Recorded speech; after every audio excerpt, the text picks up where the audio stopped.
जय गुरु.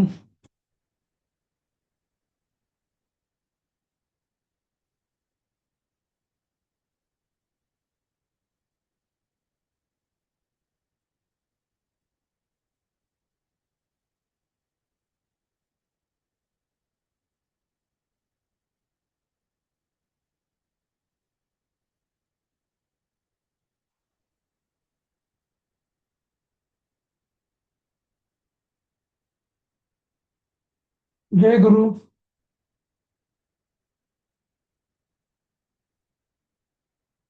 जय गुरु sir. जय गुरु. जय गुरु. अं, ठीक आहे, 1-2 मिनिटं वाट बघू आपण आणि लोकांना यायला, कारण नवीन सुरुवात करायची आहे. बाकी ज्यांनी ज्यांनी पेपर सोडविले त्यांचा काय काय अनुभव आहे, कसं वाटलं? तुमच्यापैकी बहुतेकांनी तर दिलेच आहेत मला वाटतं पेपर. माझा राहिलाय सर, मी आज देणार आहे पेपर. ओके. ज्यांनी सोडवले त्यांचा अनुभव सांगा ना जरा थोडक्यात.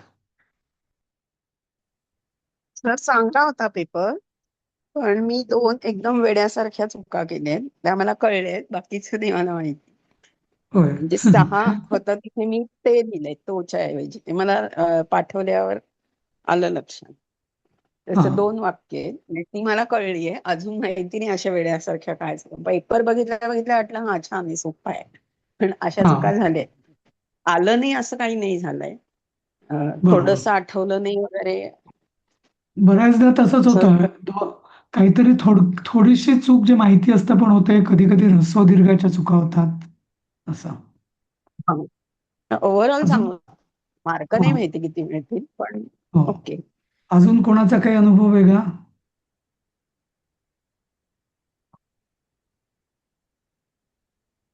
कोणाला सांगायचंय? चांगला होता सर. आणि सगळं झालेलंच होतं. घेतलेलंच होतं तुम्ही त्याच्यामध्ये. त्याच्यामुळे हो. अवघड नाही वाटला. चांगला हा. वाटला. सोपा आहे. सोपा होता म्हणजे तसा. म्हणजे पेपर सोपा आहे है ना?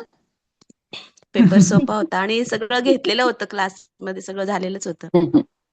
हो हो, अगदी. नाही, बहुतेकांना तोच अनुभव येईल की असं काही फार वेगळं नाहीच आहे, जे आहे तेच विचारलं, म्हणजे जे आपण रोज ऐकतो त्यातलंच विचारलेलं आहे एक. आणि एक दुसरं म्हणजे फक्त आपली इतक्या वर्षांची मधल्या काळात परीक्षेची सवय गेलेली असते बऱ्याच जणांना. त्याचं एक टेन्शन येतं, पण त्या बालबोध परीक्षेने ते दूर होईल आता तुमचं बहुतेक. पण किंवा काहीतरी आता म्हणजे भीती वाटण्यासारखं त्यात किंवा टेन्शन घेण्यासारखं काही नाही आहे असं. कोणाकोणाला लिहिण्याची सवय नसते, राहिलेली नाहीये आता. तो एक थोडासा हे येऊ शकतो. हं? ठीक आहे. तर सुरू करूया प्रसादजी, की थांबूया आपण थोडं 2 मिनिटं अजून?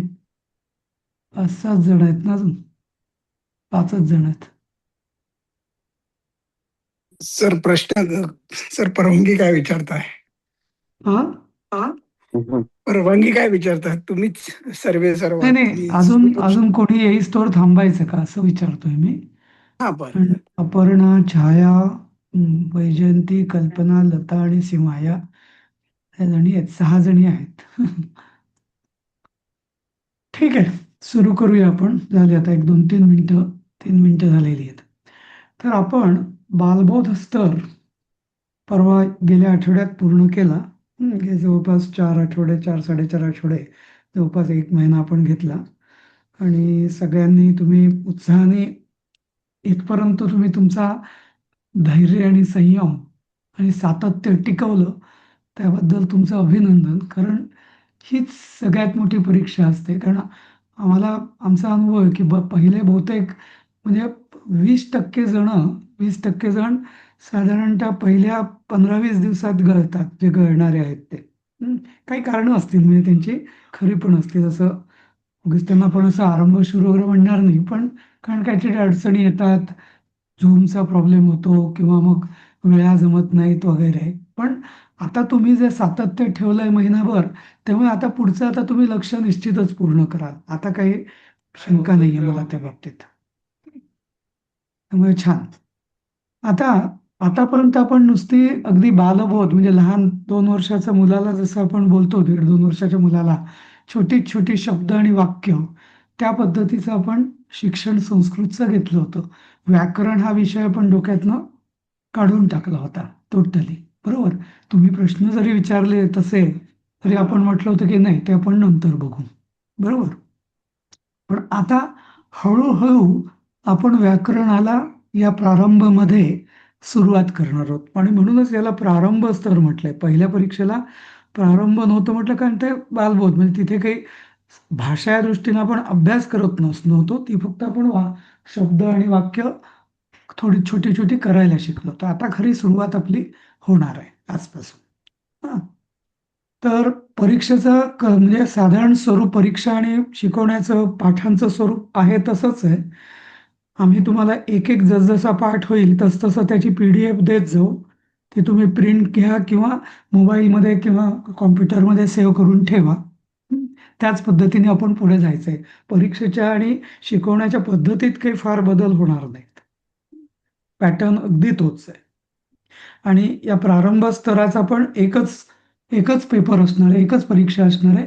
ती साधारण आपण मेच्या दुसऱ्या आठवड्यात घ्यायचा आपला विचार आहे. पहिल्या किंवा दुसऱ्या आठवड्यात, शक्यतो दुसऱ्या आठवड्यात जसं शिकवणं पुरं होईल त्यानुसार. ठीक आहे. कोणाला काही विचारायचं आहे यावर म्हणजे मागचं झालेल्यावरती वगैरे? मग आता आपण प्रारंभमध्ये आता एकदा उडी मारली की परत येणार नाही हो. काही मागल्यावरती काही विचारायचं असेल तर आता विचारून घ्या किंवा काही सूचना द्यायच्या असतील तरी चालेल. वेळेविषयी वेळ ही सगळ्यांना 7:30 वगैरे बरोबर आहे की थोडी आधी पाहिजे? नाही सर, बरोबर आहे. शाळेची ठीक आहे. कोणी बोलत नाही, ऐकू येत आहे ना माझं?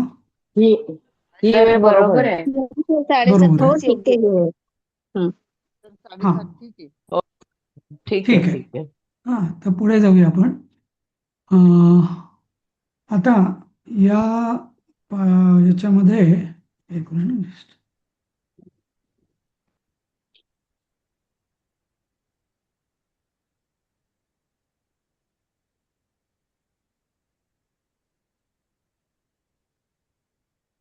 पेज डाऊन होत नाहीये ते मी जस्ट करतोय. हां. तर हां. अनायासे आत्ताच रामजन्म झाला, रामनवमी झाली आणि त्याच्याकरता बहुतेक सगळ्यांनी आपण हा श्लोक म्हटलाच असेल. हं. तेव्हा रामाची प्रार्थना करताना तर जसं आपण कुठल्याही चांगल्या गोष्टीचा प्रारंभ करताना देव गणपतीची किंवा देवाची परमेश्वराची प्रार्थना करतो, तर तसंच आपण इथं आता रामाची, प्रभू रामचंद्रांची प्रार्थना करूया. मी म्हणून दाखवतो हा श्लोक. तुमच्यापैकी पण दोघांनी नंतर म्हणा. हो सर. रामो राजमणेः सदा विजयते रामं रमेशं भजे. रामेणाभिहता निशाचरचमूः रामाय तस्मै नमः. रामान्नास्ति परायणं परतरं रामस्य दासोऽस्म्यहम्. रामे चित्तलयः सदा भवतु मे भो राम मामुद्धर. 2 गोष्टी सांगतो इथे मी उच्चार करताना. राजमणी सदा. म्हणीनंतर जो सच्या आधी जो विसर्ग येतो त्यामुळे तो मणी असं नाही म्हणायचं.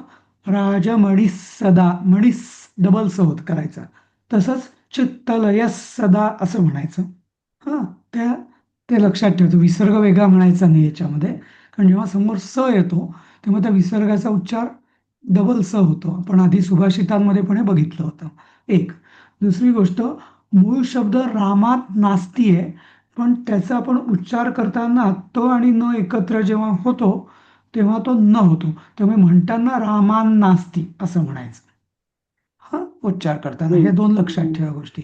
मूळ शब्द मी इथं लिहिला रामात नास्ती कारण रामात विभक्ती तशीच आहे, पण म्हणताना ते संधीमुळे रामान नास्ती असं होतं. ठीक आहे. कोण म्हणेल हा श्लोक? हा, मी म्हणू का? म्हणा. रामो राजमणिः सदा विजयते रामं रमेशं भजे. रामेणाभ्यता निशाचरचमु रामाय तस्मै नमः रामान्नास्ति परायणं परतरं रामस्य दासोऽस्म्यहम् रामे चित्तलयः सदा भवतु मे भो राम मामुद्धर.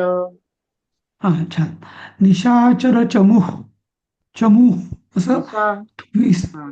हा विसर्ग आहे तिथे, निशाचर एवढं लक्ष. चमू हा. चमू चमू दीर्घ म्हणायचा आणि विसर्ग करायचा. चमूह नाही म्हणायचं, चमूह असं. निशाचर चमूह. निशाचर चमू चमू चमूहू पण नाही म्हणायचं, कारण तुम्हाला मी मागे चमू सांगितलंय ना सुभाषितांमध्ये की जेव्हा विसर्ग पद्यामध्ये येतो तेव्हा त्याचा उच्चार चमूहू असा कधीच होत नाही, चमूह असा. हा चमू. हा. अजून कोण म्हणेल? मी म्हणते सर. मी म्हणू. हा म्हणा. मी म्हणते. रामे राजमणी सदा विजयते राम ऐकून येते. कोण म्हणताय? अपर्णाताई तुम्ही म्हणताय का? नाही सर. ऐकू येते लता सर. लताताई तुम्हाला म्हणायचंय? नाही. हो म्हणू शकते. हा म्हणा. रामो राजमणि सदा विजयते रामं रमेशं भजे रामेणाभिहता निशाचर चमु रामाय तस्मै नमः रामात् नास्ति परायणं परतरं रामस्य दासो रम्यहं रामे चित्तलयः सदा भवतु मे भो राम मामुद्धर. दोन गोष्टी. रामात नास्ती इथे मी पाहिजे तर दुरुस्तच करेन हे. म्हणताना रामान नास्ती असं म्हणायचं. हा ते विभक्ती वेग. आणि दासोस्म्यहम. हा दासोसला मला य दासोस्म्यहम. काही काही जणांच्या तोंडून चुकून स्महम येतं, ते स्महम नाही, स्म्य. हा स्म्यहम. हा संस्कृतमध्ये असं मी रामो सांगितलं की नास्ति असं म्हणायचं का? हा रामान नास्ती. रामान नास्ती. रामो नास्ति. रामान नास्ती तोचा म्हणायचं. हा तोचा उच्चार नाही करायचा. त नाही, तचा न करायचं. अच्छा. जिथे तुम्हाला रामान त नास्ति. दिसतोय ना तो समोर न आल्यामुळे हो. न तचा न होतो. असं. अच्छा. हा ठीक आहे. अजून कोणाला म्हणायचंय? मी तुम्हाला सगळ्यांना म्हणायला का सांगतोय, कारण तुमच्या जशा म्हणजे काही जर त्रुटी असल्या तर त्या लगेच आपल्याला दुरुस्त करता येतील, म्हणून मी सांगतो. मी म्हणू सर. हा बोला. कोण? रामो राजमणी सदा विजयते रामं रमेशं भजे रामेण नाभिहता निशाचरचमु रामाय तस्मै नमः रामान्नास्ति परायणं परतरं रामस्य दासोऽस्म्यहं रामे चित्तलय सदा भवतु मे भो राममुद्धरम्. मामुद्धर. मामुद्धर. राम मामुद्धर असं. हो. तर हा दुसरं स्महम. मला असं ऐकल्यासारखं वाटलं की मी स्महम ऐकलं, कदाचित तुम्ही बरोबर म्हटलं असेल, पण लक्षात ठेवा स्म्य म्हणायचंय. ठीक आहे. जनरली या कॉमन चुका किंवा त्रुटी आहेत, पण याकडे आपण लक्ष ठेवायचं. जसं मी आधी पण सांगितलं होतं की आता आपण संस्कृत ही ध्वनीवर आधारित भाषा असल्यामुळे अर्थ तर आपल्याला पुढे जाऊन कळणारच आहे हळूहळू, पण उच्चार आपले योग्य आलेच पाहिजेत.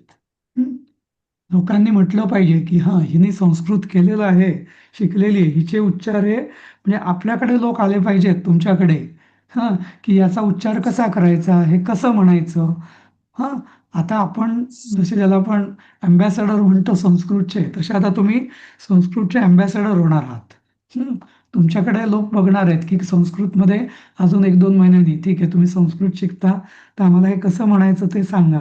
तेव्हा आपले उच्चार हे बरोबरच आले पाहिजेत, हे लक्षात ठेवा. का आणि भले वेळ लागला तरी चालेल, पुन्हा पुन्हा म्हणायचं, पण ती प्रॅक्टिस म्हणजे उच्चारामध्ये कुठलीही त्रुटी राहू नये. आपण जे वेळोवेळी जे नियम सांगतोय त्याला पुरेपूर प्रयत्न करायचा. हा आपल्या घरी आपल्या नातवंडांना, आजूबाजूच्यांना संस्कृत हे आपण योग्य उच्चार कसा करायचा याच्याकरता आपण आता अँबॅसेडर होणार आहोत आणि लोकही तुमच्याकडेच येणार. हे कसं करायचं असं. ठीक आहे, चला. आता हा श्लोक का घेतला आपण? मंगलाचरण म्हणजे परमेश्वराची, प्रभू रामचंद्रांची आपण प्रार्थना तर केलीच. आता आपण फॉर्मली अधिकृतरित्या आपण संस्कृत अभ्यासाला सुरुवात करतो आहोत आणि प्रभू रामचंद्रांचे आशीर्वाद आपण या श्लोकामध्ये घेतले. सगळ्यांना माहिती आहे की या श्लोकाने आपण रामरक्षक पण आहेत आणि नुसतं अगदी छोटीशी जरी प्रार्थना करायची असेल रामाची तरी या 4 वाक्यांमध्ये आपण करतो. पण या श्लोकाची एक खूबी आहे. ती काय? तर या श्लोकामध्ये 1, 2, 3, 4, 5, 6, 7, 8 राम या शब्दाचे 8 रूपं आलेली आहेत. 8 वेळा आपण राम राम राम राम म्हटलेलं आहे, बरोबर. पण त्या प्रत्येक राम या शब्दाचा अर्थ वेगवेगळा आहे. Yes. जसं आपण मी, मला, माझे, माझ्याकडून, हं, वगैरे वगैरे असं जर म्हणतो ना, मला, तसं जसं म्हणतो ना, शब्द मीच असतो, पण त्या शब्दाची आपण वेगवेगळी रूपं करतो, बरोबर ना. तर तशीच इथं राम या शब्दाची 8 रूपं आपण बघणार आहोत. आणि संस्कृत व्याकरणाचा हा पाया आपण साक्षात प्रभू रामचंद्रांच्या नामाच्या रूपांनीच सुरुवात करणार आहोत त्याची, की राम या शब्दाची रूपं वेगवेगळी कशी होतात. हं, तर पहिलं वाक्य आहे, रामो राजमणी सदा विजयते. तर याचा अर्थ खाली दिलेला उगीच की आपण, की राजमणी म्हणजे काय? राजांमधला श्रेष्ठ, राजांमधला मणी. हा, तर राम कसा आहे? राजांमध्ये श्रेष्ठ, सगळ्या राजांमध्ये जो श्रेष्ठ असा जो राम, तो सदा विजयते, सदाही विजयी असतो. तर इथं राम या शब्दाचं पहिलं रूप राम हेच आहे. रामो राजमणी. आता इथं रामो हा शब्द हा का झाला? तुम्ही म्हणाल राम म्हणजे राम आहे, मग रामो काय? तर त्याचा तो परत संधी झालेला आहे. राम हा राजमणी असा शब्द आहे, पण तो संधीमुळे विसर्गाचा ओ झाला. जसं आपण मणी सदा केलं ना, तसं इथं राम हा राजमणीचा, राम राजमणी असं म्हणताना तुम्ही बघा, असा विसर्ग राम राजमणी तसा ओकार येतो. म्हणून असा नियम आहे की समोर जर र असेल तर त्या विसर्गाचा उच्चार ओ होतो. म्हणून त्या नियमानुसार रामो झालं. मूळ शब्द आहे राम. हं, राम राम हा राजमणी सदा विजयते. मूळ शब्द काय इथं? राम हा. राम या शब्दाचं त्याला म्हणतो आपण प्रथमा विभक्ती, तर तो आहे राम हा. आता रामम रमेशम भजे, तर दुसरं रामाचं दुसरं रूप आलं. जसं मीचं मला झालं तसं इथं रामाचं रूप आलं रामम. म्हणजे काय? रामम रमेशम भजे. रमेश म्हणजे काय? रमेचा ईश. रमा म्हणजे लक्ष्मी किंवा सीता, तिचा ईश म्हणजे पती किंवा स्वामी. तर रामम रमेशम भजे, जो सीतेचा पती आहे राम, हा, असा रामाला मी भजतो. तर रामाला, मला, समजलं. तर पहिलं राम हा राजमणी सदा विजयते. तर राम सदा विजयी असतो, राम हा सदा विजयते. म्हणजे इथे राम काय झाला, ज्याला आपण कर्ता म्हणतो. या वाक्यात राम विजयी असतो हा कर्ता झाला, बरोबर. रामम रमेशम भजे, इथे रामम, तर या राममला काय झालं? याचं कर्म झालं. मी कोणाला भजतो? रामाला भजतो. समजलं. कर्ता म्हणजे जो वाक्यात कृती करतो. आता इथं राम विजयी होतो, त्यामुळे राम हा कर्ता आला, म्हणून राम हा सदा विजयते. दुसऱ्या वाक्यात आहे रामम भजे, म्हणजे मी रामाला भजतो.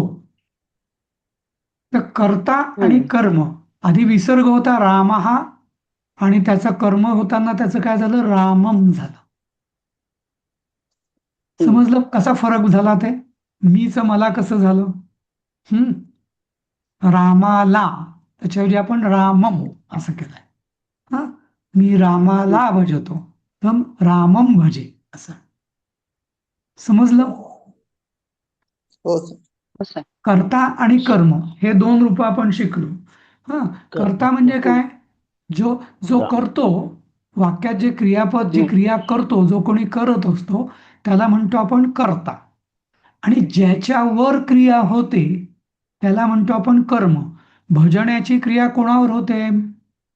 रामावर, म्हणून राम. रामम. मी कोणाला भजतोय? हं, रामाला रामाला. भजतोय. किंवा मी काय भजतोय? रामाला भजतोय. आता कर्ता आणि कर्म इथेच मी सांगतो, म्हणजे या वाक्यातच तुम्हाला कसं ओळखायचं कुठल्याही वाक्यातलं. तो कोण हा प्रश्न विचारला की कर्ता, उत्तर जे उत्तर येईल तो तो कर्ता. आणि काय हे उत्तर प्रश्न विचारला त्या वाक्याला की जे उत्तर येईल त्याला म्हटलं जातं कर्म. कोण कोण विजयी होतो? राम, म्हणून राम हा सदा विजयते. काय भजतो? तू काय भजतो? रामम भजे, मी रामाला भजतो. हं, कायचं जे उत्तर येईल ते कर्म, कोणचं जे उत्तर येईल ते कर्ता. आलं लक्षात? हा, आता पुढचं वाक्य. रामेणाभिहता निशाचर चमू. हं, इथं विसर्ग हा, आता इथं रामेणा अधिक अभिहता निशाचर चमू. तर निशाचर चमू म्हणजे काय? निशाचर म्हणजे राक्षस, त्यांची सेना किंवा चमू, टीम्स. तर राक्षसांच्या सेना अभिहता म्हणजे ज्याने मारल्या. हता म्हणजे मारणे, नाही का? तर हत म्हणजे मारलेला. तर ज्याने मारलेल्या आहेत रामाने. कोणी मारल्या? कोणाकडून मारल्या रामा गेल्या? कोणाकडून मारल्या रामाकडून. गेल्या? रामाकडून. रामाकडून. रामाकडून. रामेण. हा, रामेण निशाचर चमूह अभियता. रामाकडून हा निशाचर चमू म्हणजे राक्षसांच्या सेना मारल्या गेल्या. ज्याला मराठीत कधी कधी नेहेशी, नेएशी असा प्रत्यय म्हणतो आपण तृतीयेचा. हा, कोणाकडून? कोणाच्या द्वारा? कशाने? रामाने. समजलं? तर जेव्हा कशाने, कशाच्या द्वारा असा जेव्हा प्रश्न येतो हा, तेव्हा कोणाकडून, तेव्हा जे उत्तर येतं त्याला म्हटलं जातं तृतीया, रामेण. त्या राम या शब्दाचं तिसरं रूप आपण बघतोय. रामेण निशाचर चमूह अभिहता. हे आपण काय काय शिकलो? राम या शब्दाचं पहिल्यांदा कर्ता रामहा, दुसरं कर्म रामम. हा, काय काय भजतो? रामम, रामाला. तिसरं रामेण, कोणाच्या द्वारा? रामेण, रामाद्वारा, म्हणून रामेण. हं, रामाय तस्मै नमः. तस्मै म्हणजे त्या रामाला. रामाय, रामाला. नमः म्हणजे नमस्कार असं. हा, कोणासाठी किंवा कोणाला? कोणासाठी नमस्कार असो? रामासाठी नमस्कार असो.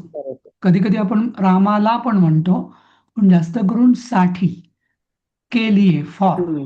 कोणाला नमस्कार असो माझा? कोणासाठी नमस्कार असो? रामासाठी माझा नमस्कार असो. तर रामाय, कोणाच्याही साठी आपण काम करत असलं की रामाय असं म्हणायचं. चतुर्थी, त्याला म्हणतात चतुर्थी विभक्ती. जसं नमः शिवाय, कृष्णाय नमः, बरोबर?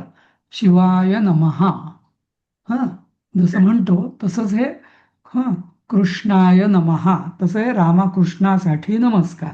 कोणालाही समोर माणूस आहे त्याला मी नमस्कार करतोय का पुजाऱ्याला नमस्कार करतोय का मंदिरातल्या? नाही, मी ती कृष्णाची जी मूर्ती आहे तिला नमस्कार करतोय मंदिरात जाऊन. म्हणून म्हणेल कृष्णाय नमः, रामाय नमः, केशवाय नमः, गोविंदाय नमः, नाही का? असा. तर याचा अर्थ कळला तुम्हाला? रामाय म्हणजे काय? रामासाठी किंवा रामाला. आता रामात नास्ति परायणम परतरम. आता म्हणजे काय की श्रेष्ठ, परायणम किंवा परतरम याचा अर्थ होतो जो शरण जाण्यासारखा आणि तर सगळ्यात श्रेष्ठ हा नास्ती. नास्ती म्हणजे परायणम परतरम नास्ती, म्हणजे शरण जाण्याजोगा किंवा श्रेष्ठ नाही. कोणापेक्षा, कोणापासून किंवा कोणापेक्षा? रामात. रामापेक्षा कोणी परायणम म्हणजे श्रेष्ठ आणि परतरम म्हणजे परायणम म्हणजे शरण जाण्याजोगं आणि परतरम म्हणजे श्रेष्ठ कोणी नाही, म्हणून न अस्ति नास्ती. तर रामात, रामात म्हणजे काय? रामापेक्षा, रामाहून, रामापासून, हे तीन आहे, ऊन हून. ह याला म्हणतो आपण पंचमी विभक्ती. रामात म्हणजे काय? रामापासून, रामाहून कोणी श्रेष्ठ नाही, कोणी शरण जाण्याजोगं नाही. तर ही झाली पंचमी विभक्ती, ज्याचा प्रत्यय येतो मराठीतला ऊन हून. पुन्हा एकदा मी उजळणी करतो. कर्ता. कर्ता म्हणजे काय? राम विजयी होतो, राम. कर्ता. रामम भजे, रामाला मी भजतो, रामाला. रामेणा कर्म. अभिहता निशाचरचमू, रामाकडून, रामाद्वारा राक्षसांचे राक्षस सेना मारली गेली. रामाय तस्मै नमः, त्या रामासाठी किंवा रामाला माझा नमस्कार. रामात नास्ती परायणम परतरम, रामापेक्षा कोणीही किंवा रामाहून कोणीही श्रेष्ठ किंवा शरण जाण्यायोग्य नाही, न असती. इथपर्यंत म्हणजे प्रथमा, द्वितीया, तृतीया, पंचमी विभक्ती, पंचमी, चतुर्थी आणि पंचमी एवढ्या विभक्ती आपण बघितल्या. तर रामस्य दासोऽस्म्यहम, आता रामस्य दासः अस्मी आणि अहम असे 4 शब्द आहेत त्याच्यात. रामस्य म्हणजे रामाचा, अहम म्हणजे मी, दासः अस्मी रामाचा मी, दास, अस्मी म्हणजे आहे. जेव्हा मी असतं तेव्हा अस्मी म्हणतो आपण, दुसरा कोणी असेल तेव्हा अस्ति होतं. पण रामस्य अहम दासः अस्मी, मी कोणाचा दास आहे? कोणाचा, चाचीचे, हा षष्ठीचा प्रत्यय. तर मी कोणाचा दास आहे? रामाचा दास. म्हणजे एकाचा दुसऱ्याशी जेव्हा संबंध असतो, असा संबंध दाखवण्यासाठी षष्ठी विभक्ती वापरली जाते. रामाचा, कृष्णाचा, कृष्णस्य, गोविंदस्य, केशवस्य, स्य, त्याला स्य हा प्रत्यय लागतो, रामाचा. रादर मराठीत जो चा प्रत्यय आलेला आहे ना, चा हा प्रत्यय स्यचं अपभ्रंश आहे. जेव्हा संस्कृतमधून प्राकृतामध्ये जे शब्द अपभ्रंश झाले ते का झाले जास्त करून? कारण त्याचा उच्चार म्हणायला थोडा कठीण असायचा. स्य हे जोडाक्षर आहे, कठीण आहे खूप. सगळ्यांना 2 वर्षाच्या 3 वर्षाच्या मुलाला किंवा ज्यांना म्हणजे ज्यांना जीभ वळवण्याची सवय नाही त्यांना स्य म्हणणं कठीण आहे, पण च म्हणणं खूप सोपं आहे. तर स्यचं च झालं, म्हणून रामाचा. रामाचा मी दास आहे, म्हणजे माझा रामाशी काय संबंध आहे? तर मी रामाचा दास आहे. तेव्हा रामस्य, रामाचा मी दास आहे, म्हणजे चाचीचे किंवा स्य हा शब्द, हा प्रत्यय षष्ठी विभक्ती तो संबंध दाखवतो. त्यामुळे आपण षष्ठी विभक्ती बघितली. रामाचा मी दास आहे, हे रामाचं दूध आहे. रामस्य दुग्धम अस्ति, हे रामाचं दूध आहे. ही रामाची मूर्ती आहे, रामस्य मूर्तीम अस्ति. असं रामाचं, कुठे चाचीचे म्हणायचं असलं की षष्ठी विभक्ती लावायची, आणि राम जर शब्द असेल तर त्याचं स्य लागतं त्याला. रामदेवस्य, रामस्य, केशवस्य, गोविंदस्य, शिवस्य, स्य. ठीक आहे. आता रामे चित्तलय सदा भवतु मे, आता मे म्हणजे माझं, चित्तलय माझं चित्त लीन होवो, सदा भवतु सदा, नेहमी, भवतु म्हणजे होवो, म्हणजे माझं चित्त सदा रामात लीन होवो. रामात कुठे लीन होवो? कुठे? स्थानदर्शक. तर स्थानदर्शक जेव्हा शब्द येतो तेव्हा त्याला म्हणतात सप्तमी विभक्ती. रामे, रामात माझं चित्त माझं मन रामात लय म्हणजे लीन हो, रामामध्ये त्या माझ्या चित्ताचा लय हो, ते माझं चित्त रामात लीन हो, रामामध्ये. हं जसं आपण म्हणायचो ना, हं सहा क्रीडांगणे खेळती. ते क्रीडांगणे, हं बरोबर, क्रीडांगणे म्हणजे काय होतं? क्रीडांगणात खेळतो. वर किंवा स्थानदर्शक, नाही का? हम्म. सहा विद्यालये पठती, हो. तो शाळेत अभ्यास करतो. तर जेव्हा एखाद्या स्थानाच्या आतमध्ये किंवा स्थानाविषयी बोलायचं असतं, तेव्हा आपण सप्तमी, तुम्ही विद्यालये, क्रीडांगणे हे शब्द वापरलेले आहेत, बरोबर? त्यामुळे हो. तुम्हाला माहिती नव्हतं सप्तमी आहे, पण त्याचा अर्थ तुम्हाला हो. माहिती होता की क्रीडांगणात, शाळेत, मंदिरे, बरोबर, पूजती, मंदिरात पूजन करतो, नाही का? असं पूजकः मंदिरे पूजती, असं असं. तर हे सगळे ए मंदिरे, त्याचं प्रत्यय ए होतो, रामे. रामे चित्तलय सदा भवतु मे, म्हणजे माझं मन सदा रामातच लीन होवो. ही झाली सप्तमी विभक्ती. आणि भो राम माम उद्धर, माम म्हणजे माझा, उद्धार कर. हा, हे भो रामा म्हणजे हे रामा, भो म्हणजे हे राम पण चालतं तसं, हे राम, भो राम, किंवा नुसतं राम. इथे राम मध्ये विसर्ग नाहीये. हा, पहिल्या रामो राजमणीमध्ये राम हा आहे, विसर्ग आहे करता असताना. संबोधनामध्ये विसर्ग नाही. भो राम माम उद्धर, हे रामा माझा उद्धार कर. तर इथे संबोधन, याला म्हणतात संबोधन विभक्ती. संबोधन, ज्याला आपण संबोधतो म्हणजे हाक मारतो. हे रामा असं म्हणतो ना, हे कृष्णा इकडे ये, हे गोविंदा इकडे. तर जे हाक मारताना किंवा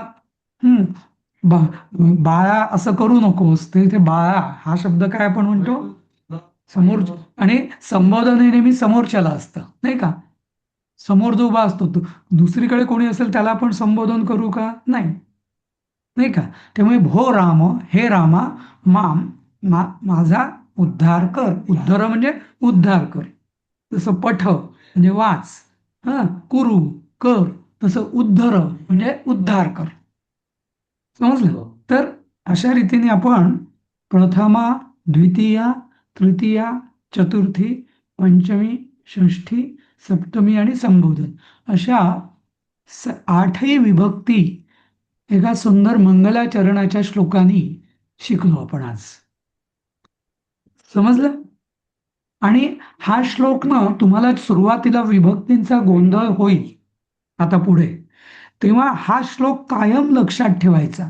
बहुतेकांचा पाठ असेलच, एखाद्याचा जरी नसेल तरी त्यांनी पाठ करून घ्या. आणि जेव्हा आपण गोंधळ होतो ना, कुठली विभक्ती वापरू, तेव्हा हा श्लोक म्हणायचा. रामापेक्षा म्हणायचंय, मला काय म्हणू? रामो राजमणी सदा विजयते रामम रमेशम, म्हणजे रामेणाभियता निशाचर्चमो रामाय तस्मिन् रामात नास्ती, रामापेक्षा म्हणजे पंचमी. मग त्यात याची मी पंचमी वापरायची. रामस्य संबंध दाखवायचा आहे, रामस्य स्थानदर्शक रामे, रामे चित्तल. तर सुरुवातीच्या काळात तुम्हाला या विभक्ती, कुठली विभक्ती कधी वापरायची, कशा करता वापरायची, हे लक्षात ठेवण्यासाठी याचा खूप उपयोग होणार आहे. त्यामुळे हा श्लोक कायम, ज्याला आपण जसं रेडी रेकनर म्हणतो ना, तसा ठेवायचा आहे डोक्यामध्ये. समजलं? समजलं ना? आतापर्यंतच सगळं समजलंय का? हे काही शंका आहेत का याच्यावर? समजलं. हा, तर आता आपण, आणि हा श्लोक, हा विभक्ती, हा संस्कृत शब्दांचा, शब्द वापरण्याचा पाया आहे, फाउंडेशन. एक असतात शब्द संस्कृतमध्ये आणि दुसरे असतात धातू. धातू म्हणजे क्रियापद, ज्याने क्रिया दर्शवतो, आणि शब्द म्हणजे ज्याने आपण त्यांचा वापर करतो. तर अशा रीतीने ह्या आणि नुसते शब्द म्हणजे आपण कधी शब्द वापरत नाही, शब्दांची रूपं वापरतो, बरोबर? हा, नाही का? मला हवंय, मी हवंय असं म्हणतो का आपण? हे माझं आहे, हे मी आहे असं म्हणतो का आपण? नाही, नाही का? हे माझे आहे. तसं संस्कृतमध्ये मम, माम, माझा उद्धार कर, नाही का? तर तसे हे सगळे, जसं मराठीत आपण विभक्ती वापरतोच. हा, तर उद्या तुम्हाला किंवा 1-2 दिवसात विभक्तींचा एक चार्ट, टेबल, तक्ता देण्यात येईल, की ज्याच्यावरनं संस्कृत म्हणजे ह्या ज्या विभक्ती आहेत याचं मराठी प्रत्यय काय आणि त्याचा उपयोग कसा करायचा, प्रथमा कधी वापरायची, द्वितीया कधी वापरायची, चतुर्थी, सप्तमी, त्या काय दर्शक, संबंधवाचक, काल स्थानदर्शक, नंतर म्हणजे कर्मकर्ताकारक, कर्मकारक, करण म्हणजे साधन. तर ही सगळं जे आहे ना, हे तुम्हाला तो एक तक्ता देण्यात येईल, की ज्याच्यावरनं कुठली विभक्ती कधी वापरायची, कशा करता वापरायची, हे तुम्हाला नक्की कळेल. आणि हे एकदा तुम्हाला आलं की तुम्ही म्हणजे विभक्ती हे तुम्हाला आलं की तुम्हाला अर्ध संस्कृत तुम्हाला समजायला लागेल. कारण शब्दांचं रूप समजले तुम्हाला की समजायला लागलंच, नाही का? असं. हो. तर ठीक आहे, इथं आपण मला वाटतं थांबूया. आज 2-3 मिनिटं राहिलेली आहेत. काही कोणाला बोलायचं असेल तर बोलू शकता, सांगू शकता. उद्यापासून प्रसाद सर आणि राधिकाताई आपले वर्ग घेतील. ही बॅच पुढे तशी सुरू राहील. मध्ये मध्ये मी येईल तसा, पण ते दोघंही पती पत्नी एक्सपर्ट आहेत अगदी आता, तर ते तुम्हाला अगदी उत्साहाने शिकवतील. हा, सर एक विनंती आहे. हा. माझा तुम्ही मला सर म्हणून संबोधू नका, निदान तुम्ही तरी. बरं, ठीक आहे. मी तुमचा विद्यार्थी आहे. बरं बरं, नाही, ठीक आहे, ठीक आहे, चालेल. तर असं आहे. कसा वाटला आजचा पाठ? समजला का तुम्हाला? हो, छान वाटलं सर. हा. आतापर्यंत तुम्ही हा श्लोक समजलं. म्हणत असाल, थँक्यू. याच्या श्लोकाचा नक्की अर्थ तुम्हाला हो. आज कळलाय, नाही का? ज्यांना माहिती नव्हता हो. त्यांना. हा, स्पेसिफिक अर्थ ज्याला आपण म्हणतो, ते नक्की रामेण काय होतं, रामात का करायचं, रामस्य काय करायचं, हे आता नक्की तुम्हाला त्याचा लक्षात आलंय, नाही का? असंच पुढे पुढे तुम्हाला, आणि जसं मी सांगितलंय की या वर्गाचा मुख्य उद्देश की आपण जे संस्कृत आपल्या बघण्यात, वाचण्यात, ऐकण्यात येतं वेगवेगळ्या निमित्तांनी, त्याचं तुम्हाला निदान 80% तरी अर्थ कळावा, हा आपला उद्देश आहे. तर आता हा प्रारंभमध्ये तुमची आता ही घोडदौड सुरू होणार आहे ती समजण्याची. आणि प्रारंभ झाल्यावरती मला खात्री आहे की तुम्हाला अथर्वशीर्ष, गणपती अथर्वशीर्ष, गणपती स्तोत्र हे 80 ते 90% तरी कळायला लागेल त्याचा अर्थ.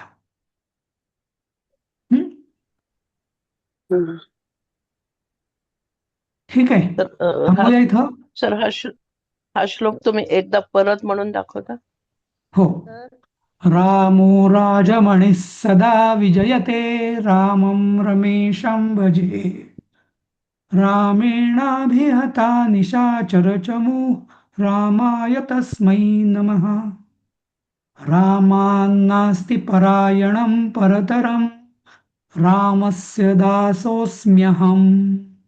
रामे चित्तलयः सदा भवतु मे, भो राम मामुद्धर. असा. धन्यवाद सर. हा, चला आपण सुरुवात पण श्लोकाने केली, शेवट पण श्लोकाने करतोय. हा, चला, जय गुरु. थांबवतो मी इथं. जय गुरु. जय गुरु. थँक्यू. जय गुरु. जय गुरु सर. जय गुरु.